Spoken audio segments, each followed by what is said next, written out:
ایک انتہائی دلچسپ اور منفرد جانور ہے جس کا وجود صحرا کے خشک اور شدید گرم ماحول میں پایا جاتا ہے۔ ان کو اردو میں صحرائی جہاز بھی کہا جاتا ہے کیونکہ یہ صحرائی علاقوں میں نقل و حمل کے لیے استعمال ہوتا ہے۔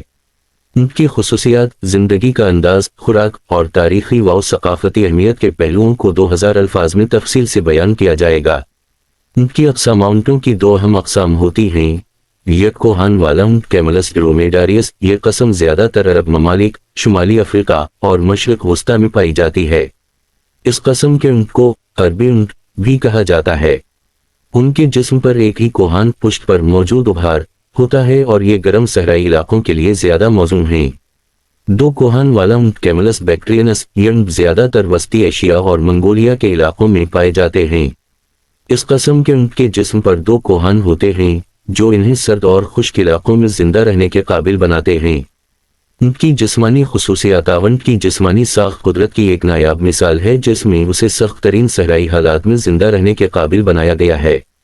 ذیل میں اونٹ کی جسمانی خصوصیات کی تفصیل دی گئی ہے۔ کوہان، اونٹ کے کوہان میں چربی ذخیرہ ہوتی ہے جو خوراک اور پانی کی کمی کے دوران اسے توانائی فراہم کرتی ہے۔ جب اونٹ کو پانی یا خوراک کم ملتی ہے تو یہ کوہان چھوٹا ہو جاتا ہے، اور جب اونٹ دوبارہ خوراک اور پانی حاصل کرتا ہے تو کوہان پھر سے ابھر جاتا ہے۔ پاؤں، اونٹ کے پاؤں چوڑے اور نرم ہوتے ہیں تاکہ وہ ریت میں آسانی سے چل سکیں اور دھنسنے سے بچ سکیں۔ ان کے پیروں کے تلوے میں گدی نما ساخت ہوتی ہے جو ان کو گرم ریت پر چلنے کے قابل بناتی ہے۔ آنکھیں اور پلکیں، اونٹ کی آنکھیں لمبی اور گھنی پلکوں سے ڈھکی ہوتی ہیں جو انہیں صحرا کے طوفانی ہواؤں اور ریت سے بچاتی ہیں۔ ان کی آنکھوں میں شفاف جھلی بھی ہوتی ہے جو دھول اور ریت کے دوران آنکھوں کی حفاظت کرتی ہے۔ ناک اور ہونٹ، اونٹ کی ناک کی ساخت بھی بہت خاص ہوتی ہے۔ یہ اپنی ناک کے سوراخوں کو بند کر سکتا ہے تاکہ ریت اندر نہ جائے۔ اس کے علاوہ اونٹ کے ہونٹ سخت اور موٹے ہوتے ہیں جو انہیں کنٹوں والے پودوں کو کھانے کے قابل بناتے ہیں۔ پانی کا ذخیرہ، اونٹ کو پانی پینے کے معاملے میں دنیا کے دیگر جانوروں پر بہت برتری حاصل ہے۔ اونٹ ایک ہی وقت میں 40 سے 50 لیٹر تک پانی پی سکتا ہے اور اسے کافی دنوں تک پانی کی ضرورت نہیں ہوتی۔ اونٹ کے جسم میں خون اور خلیات کی خاص بناوٹ انہیں پانی کو زیادہ عرصے تک محفوظ رکھنے کے قابل بناتی ہے۔ ان کی خوراک، اونٹ عام طور پر سخت اور کم غذائیت والی خوراک کھاتا ہے۔ ان کی خوراک میں کنٹوں والے پودے، خشک گھاس اور جھاڑیاں شامل ہوتی ہیں جو عام طور پر صحرا میں پائی جاتی ہیں۔ ان کے ہونٹ اتنے سخت ہوتے ہیں کہ وہ آرام سے کنٹوں والے پودے بھی چبا سکتا ہے۔ اونٹ اپنے جسم میں چربی کو ذخیرہ کر لیتا ہے جو انہیں سخت ترین حالات میں زندہ رہنے کے قابل بناتی ہے۔ ان کی رہائش اور عادات، اونٹ عام طور پر گرم اور خشک صحرائی علاقوں میں رہتے ہیں جہاں پانی اور خوراک کی کمی ہوتی ہے۔ ان کے جسم کی بناوٹ انہیں اس طرح کے ماحول میں بہتر طور پر زندہ رہنے کے قابل بناتی ہے۔ اونٹ گروہوں کی شکل میں رہتے ہیں جنہیں کاروان کہا جاتا ہے۔ یہ گروہ اکثر صحرائی علاقوں میں طویل سفر کے دوران پانی اور خوراک کی تلاش میں رہتے ہیں۔ ان کی عادات میں شامل ہیں پانی کی کمی کے باوجود زندہ رہنے کی صلاحیت۔ پانی کے بغیر کئی دن زندہ رہ سکتا ہے کیونکہ اس کے جسم میں چربی اور پانی کا ذخیرہ موجود ہوتا ہے۔ لمبے فاصلے طے کرنے کی صلاحیت، طویل فاصلوں تک بغیر تھکے چل سکتا ہے جو اسے صحرا میں سفر کے لیے بہترین بناتا ہے۔ حرکت اور آرام کا توازن، عام طور پر دن میں حرکت کرتے ہیں جبکہ رات کو آرام کرتے ہیں تاکہ شدید گرمی سے بچ سکیں۔ ان کی تاریخی اہمیت، اونٹ کی اہمیت انسانی تاریخ میں بہت زیادہ ہے، خصوصاً صحرائی علاقوں میں جہاں یہ جانور نہ صرف نقل و حمل بلکہ خوراک، دودھ اور چمڑے کی فراہمی کے لیے بھی استعمال ہوتا ہے۔ مختلف تہذیبوں میں اونٹ کو مقدس جانور کے طور پر بھی مانا جاتا ہے اور اس کا ذکر قدیم کتابوں اور روایات میں ملتا ہے۔ عرب تہذیب میں اونٹ کی اہمیت، عرب دنیا میں اونٹ کا خاص مقام ہے۔ یہ نہ صرف نقل و حمل کا ذریعہ تھا بلکہ صحرائی زندگی کا بنیادی حصہ بھی تھا۔ عرب قبائل اونٹ کو اپنی دولت اور طاقت کا نشان سمجھتے تھے اور ان کے درمیان اونٹوں کے مقابلے بھی منعقد کیے جاتے تھے۔ تجارت اور کاروان سرائے، قدیم زمانے میں جب تجارتی راستے محدود تھے، اونٹ کاروان سرائے کے لیے ایک لازمی جزو تھے۔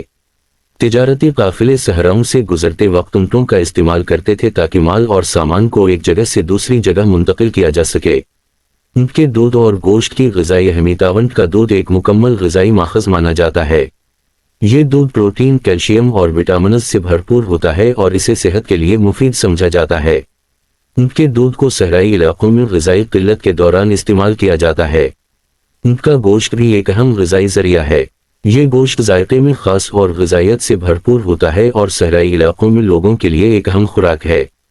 جدید دور میں اونٹ کی اہمیت اگرچہ جدید دور میں گاڑیاں اور ٹرانسپورٹ کے دوسرے ذرائع نے اونٹ کی نقل و حمل کی ضرورت کو کم کر دیا ہے، لیکن اونٹ آج بھی کئی علاقوں میں اہم ہیں۔ آج کل اونٹوں کو زیادہ تر سیاحتی مقاصد، دودھ اور گوشت کے حصول اور مقابلوں میں استعمال کیا جاتا ہے۔ سیاحت میں استعمال: بہت سے ممالک خصوصاً مشرق وسطیٰ اور افریقہ میں اونٹوں کو سیاحتی سفر کے لیے استعمال کیا جاتا ہے۔ سیاح صحرائی سفاریوں میں اونٹ کی سواری کو ایک دلچسپ تجربہ سمجھتے ہیں۔ اونٹ کی دوڑیں: بعض عرب ممالک میں اونٹ کی دوڑیں بہت مقبول ہیں۔ یہ دوڑیں قومی سطح پر بھی منعقد کی جاتی ہیں اور ان میں اونٹوں کی نسل، رفتار اور طاقت کی آزمائش کی جاتی ہے۔ اسلامی ثقافت میں اونٹ کی اہمیت: اسلامی تاریخ اور ثقافت میں اونٹ کا ذکر خاص طور پر ملتا ہے۔ قرآن مجید میں اونٹ کو اللہ کی نشانیوں میں سے ایک نشانی قرار دیا گیا ہے۔ کیا وہ اونٹ کی طرف نہیں دیکھتے کہ وہ کیسے پیدا کیا گیا؟ سورہ الغاشیہ 17 اس آیت میں اللہ تعالیٰ نے انسانوں کو اونٹ کی تخلیق پر غور و فکر کرنے کی دعوت دی ہے تاکہ وہ اللہ کی قدرت کو پہچان سکیں۔ اونٹ کے صحت کے فوائد: اونٹ کے دودھ اور گوشت کو صحت کے لیے بہت مفید سمجھا جاتا ہے۔ اونٹ کے دودھ میں موجود اجزا نہ صرف جسم کو توانائی فراہم کرتے ہیں بلکہ یہ مختلف بیماریوں جیسے ذیابیطس اور دل کی بیماریوں کے علاج میں بھی مفید ثابت ہو سکتا ہے۔ اونٹ کا گوشت بھی پروٹین کا اہم ذریعہ ہے اور اس میں چکنائی کی مقدار کم ہوتی ہے جو اسے صحت مند خوراک بناتی ہے۔ اختتامی: اونٹ ایک ایسا جانور ہے جسے قدرت نے خاص طور پر سخت اور خشک ماحول میں زندہ رہنے کے قابل بنایا ہے۔ اس کی جسمانی خصوصیات، تاریخی اہمیت اور غذائی فوائد اسے انسانی زندگی کے لیے ایک اہم جانور بناتے ہیں۔ قدیم زمانے سے لے کر آج تک اونٹ صحرائی زندگی کا ایک لازمی جزو رہا ہے اور اس کی اہمیت آج بھی برقرار ہے۔